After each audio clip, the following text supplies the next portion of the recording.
好，各位同學，久違嘅中史溫習啦。今次咧就會同大家講呢個安史之亂。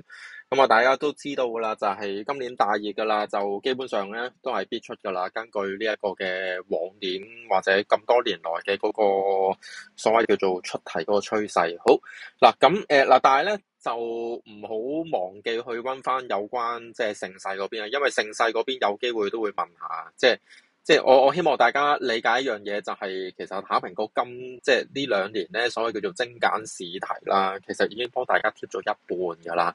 你唔好再諗住即係話啊呢一個上年出過唔讀啦咁樣嗱，上年咧秦漢就出晒事噶啦，係嘛？OK 好安史之亂安史之亂係難嘅，因為佢好煩。好基本上咧，安史之亂咧有四個相關嘅部分啦。第一個部分係咩咧？我哋叫做就係藩鎮啦。第二個部分咧係咩咧？係宦官。第三個部分咧就係引發嘅黨爭。第四個部分就係外族夷族嘅一啲嘅狀況啦。呢四個咧其實就臨尾就係引申咗民亂啦。OK，好成個嘅部分咧大家可以望一望右手邊嘅呢一個咧，就係我嗰陣時上堂用嘅一個簡表啦，即係話每個皇帝嗰個嘅帝系表啦。佢最右手邊就係嗰啲嘅嗰啲宦官啦。中間就係佢曾經出現過一啲嘅事件啦，大家可以參考下嘅。OK，好安史之亂可以問啲乜嘢咧？基本上咧喺成個嘅課程入面咧有四樣嘢可以問嘅。第一樣嘢就係問個原因。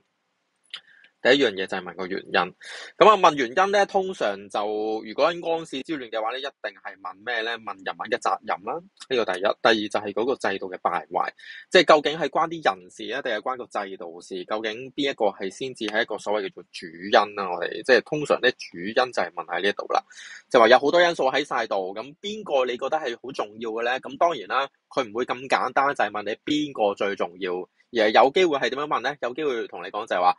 唐玄宗係最重要嘅，請你講出，係嘛？即係類似呢啲嘢，佢係逼你揀。OK， 好，跟住第二啦，就係安史之亂嘅影響。我等陣再講，就係出嗰個年份啊。咁跟住然之後咧，第三咧就係嗰個安史之亂之後，點解唐朝唔係即刻滅亡，而係過咗成百幾年之後先至滅亡咧？嗰個原因係啲咩咧？第四就係嗰個唐朝真真正正滅亡嘅原因。好成個 DSE 嘅部分咧，如果你話最簡單嘅，當然係咩？最簡單嘅當然係呢個即係嗰個安史之亂嘅原因啦。咁出嘅年份亦都多嘅。例如2013年唔係2015年。OK， 出過啦。2017年係呢一個嘅必答題，咁所以我唔理佢啦。好，2019年出過。OK， 好，跟住咧2021年都出過。好，咁咧你會見到就係其實安史之亂嘅原因都出得多。點解咧？其實因為佢真係最直接去講安史嘅嗰個部分啦。好，跟住安史之亂嘅影響，安史之亂嘅影響咧就出過一次嘅。2013年，咁但係嗰次係癲嘅。點解癲咧？因為佢出25分一條，咁你基本上咧要由呢個肅宗啦，跟住代宗、德宗、文宗、順宗、憲宗嗰扎咁樣，直到去唐朝滅亡咧，一連串咁樣掉晒落去。有政治啦、軍事、經濟影響，或者一啲外族嘅影響啦。好，跟住第三同埋第四咧，亂後延續8年嘅原因同埋唐亡嘅原因咧，其實咧就冇乜點樣出過，係啦。但係點解仍然會掉入嚟去講咧？因為喺嗰個課程嘅文件上面咧有提及過，係可以出嘅。咁大家我呢一度咧，我想有一個即係雖然我係花多咗時間喺呢度講，有一個好重要嘅諗法，你哋要明白嘅就係每一年都會有一兩條係玩嘢。咁佢已經咁筍俾你淨係讀甲部史嘅話咧，咁你就要諗一諗，究竟佢仲可以玩啲乜嘢？係嘛？佢每一年都會玩嘢嘅地方咧，佢真係有機會同你玩就係亂後延續8年嘅原因，或者唐朝滅亡嘅原因。咁嗰啲部分咧，其實係複雜同埋難嘅，得唔得？OK， 好，咁我哋首先咧，我哋睇一睇先。安史之亂嘅完啦，嗱出過三四年，咁基本上個脈絡都係咁樣噶啦。第一時間咧就係一齊睇一睇就係唐玄宗嘅人物責任啦。嗱，如果你話安史之亂咧，其實最大嘅責任係邊個咧？大家就唔好成日諗嗰啲咩女人嘅問題啊，即係帝王史啊，關乜鬼嘢女人事啊，係嘛？咁所以咧，通常係個咩啊？係個皇帝自身嘅問題。好。基本上咧，用4隻字可以解決所有佢嘅責任噶啦，就係佢到晚年嘅時候咧疏懶，係嘛？晚年嘅時候咧疏懶咁啊，任由權臣呢一個弄政內鬥啦。咁你會見到啦，有2個權臣你一定要知嘅，第一個就係李林甫，第二個就係楊國忠，係嘛？咁咧，李林甫同埋楊國忠各自做咗啲乜嘢咧？李林甫先啦，咁啊口默腹劍嘅李林甫，咁第一就係破壞咗三省制啦，因為三省制本身入面三省嘅官員都係呢一個嘅宰相啊嘛，係嘛？咁但係去到李林甫嘅時候咧，就排斥異己啊，跟住就將好多嘅一啲唔同嘅同級別嘅人咧，就全部就罷晒啊，殺晒嗰啲殺李適之啦，呢個係一個史實啦，係嘛？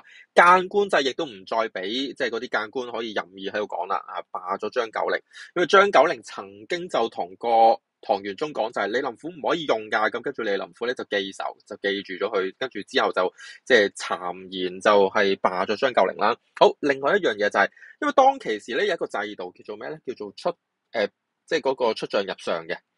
咁佢咧杜絕咗成個嘅邊將入相咧。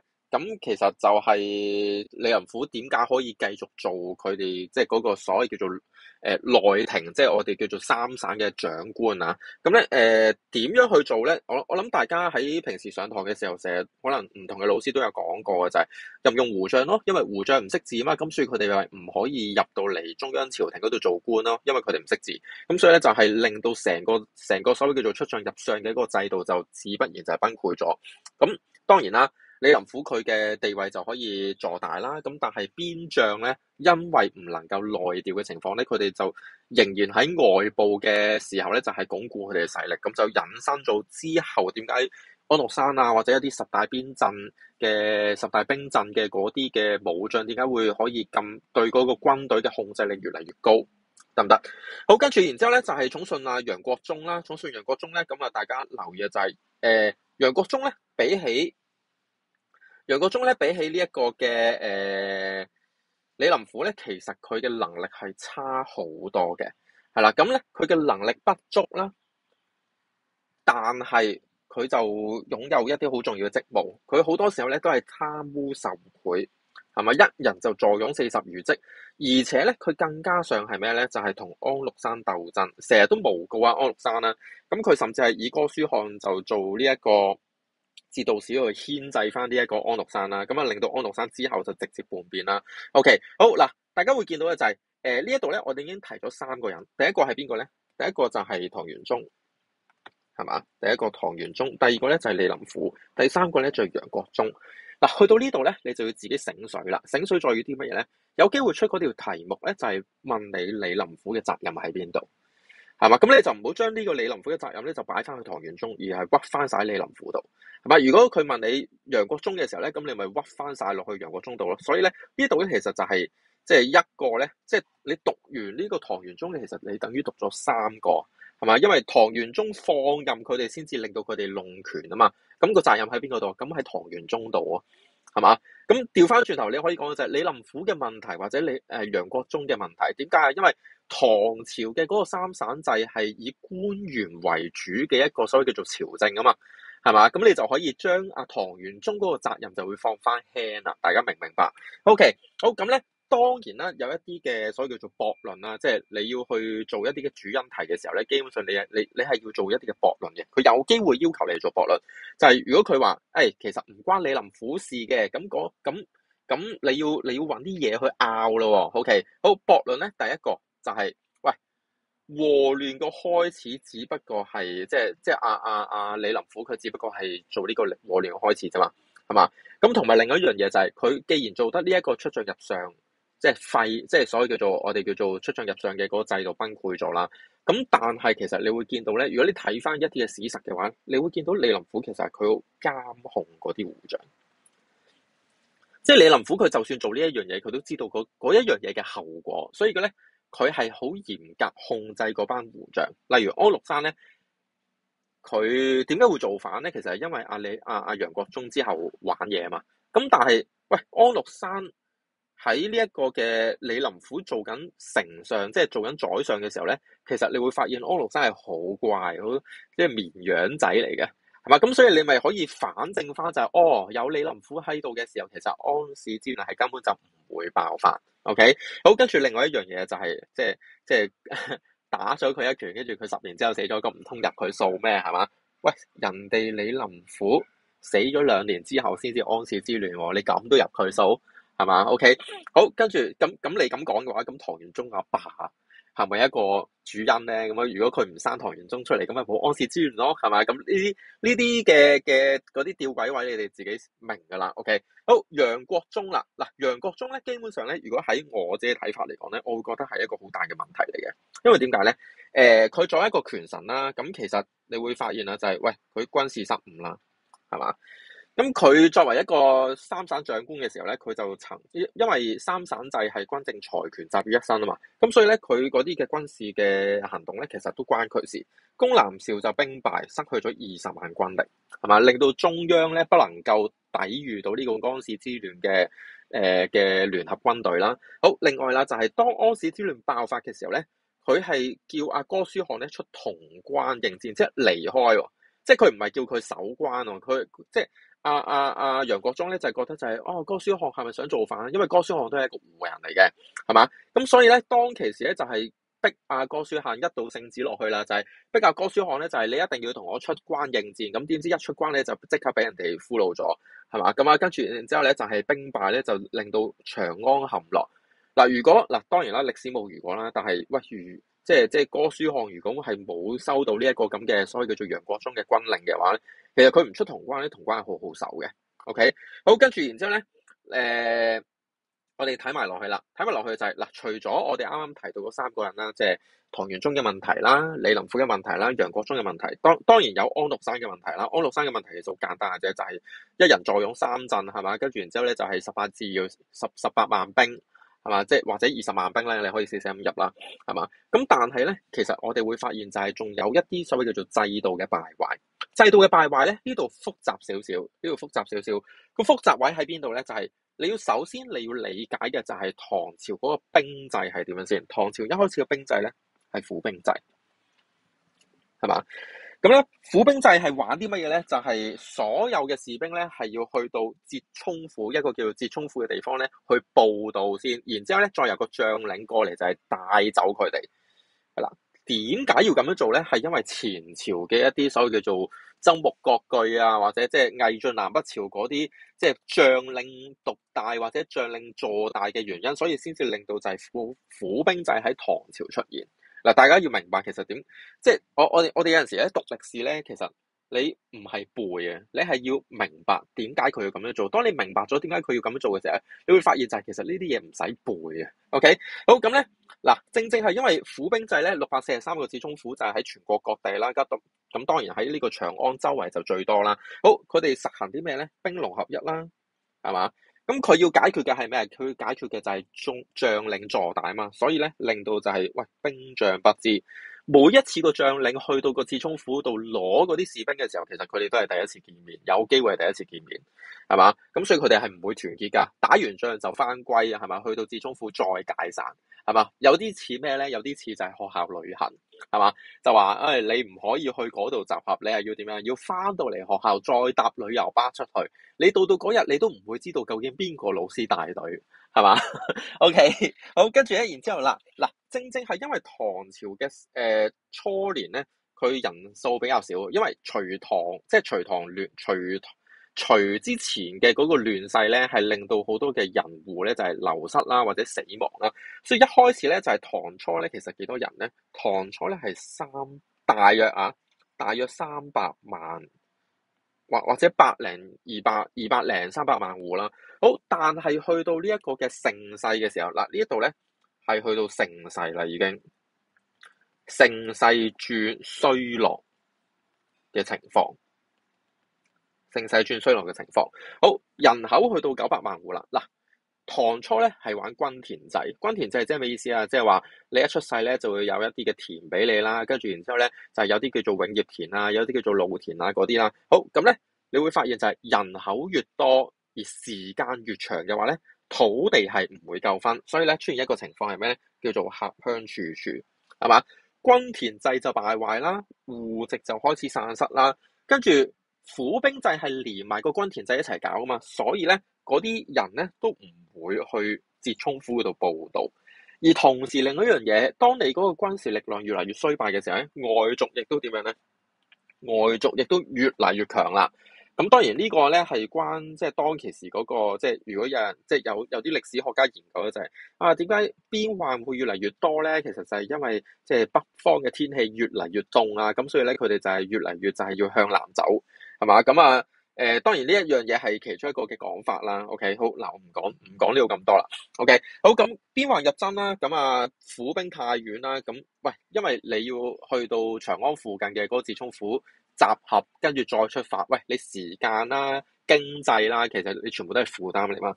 所以咧，正係因為咁樣咧，所以就引申就去到唐玄宗嘅時候咧，就改行呢個募兵制，由張說或者張瑞啊，咁去講，即係去提議嘅，咁咧迅速就召集咗呢個12萬嘅曠騎兵。係啦，咁啊募兵制亦都叫做曠騎兵啦，咁你哋自己去轉換啦。OK， 好，曠騎兵制咧，咁佢係點樣咧？佢就係兵將相知嘅，係嘛？但係好快咧又敗壞咗，係嘛？咁咧令到就係當其時中央嘅軍力好空虛啦。好，咁咧同時咧另外一個情況就係咩咧？呢個情況就係嗱，除咗募兵制之外咧，咁仲有另一個情況嗱，募兵制佢有佢即係佢有成功之處。即係佢有成功嘅地方，成功之處就係初期咧係真係能夠成功可以擊敗敵人，係嘛？咁但係個問題係咩咧？個問題咪又係玄宗疏懶咯，係咪？玄宗疏懶嘅就係，喂，你有呢啲咁嘅問題嘅時候，你唔即刻去改善啊嘛，係嘛？OK，好，跟住然之後咧個責任又喺呢一度啦，就係，喂，你任命咗，即係你設咗呢個，你聽咗李林甫所講啦，就係，喂，你設咗10大兵陣喎，係嘛？任用胡將喎。係嘛？嗰啲嘅胡將咧，屯兵在外，係嘛？跟住然之後就點樣？即係就係呢一個嘅，又你佢哋咧就係呢一個軍政財權就越嚟越掌握咯，係嘛？咁玄宗嘅責任係咩咧？就係，喂，你任命安祿山，係嘛？一人坐擁3鎮20萬兵，記得啊，平盧范陽河東，係嘛？造成一個咩咧？外重內輕嘅一個嘅姿態，係嘛？又不設呢個監察。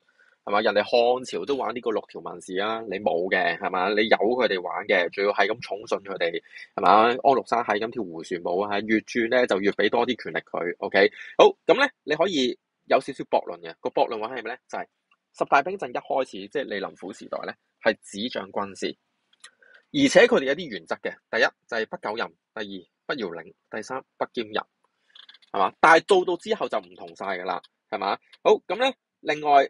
任用胡兵胡將咧，咁呢一個咧，呢一啲駁論其實點解會出現咧？係因為其中有一年就有出過就係即係有人話呢一個係一個問題，即係係唔係㗎咁樣？你可以反駁佢啊嘛。咁所以咧，即係呢一度咧就係胡兵胡將係咪一個問題啊？即係如果唔用胡兵胡將，用漢人去做嘅話，係咪冇問題啊？咁啊唔係嘅。例如安祿山，佢係呢一個胡將啦，但係哥舒翰唔係噶嘛，甚至之後平定安史之亂嘅高仙芝同埋李光弼，係嘛？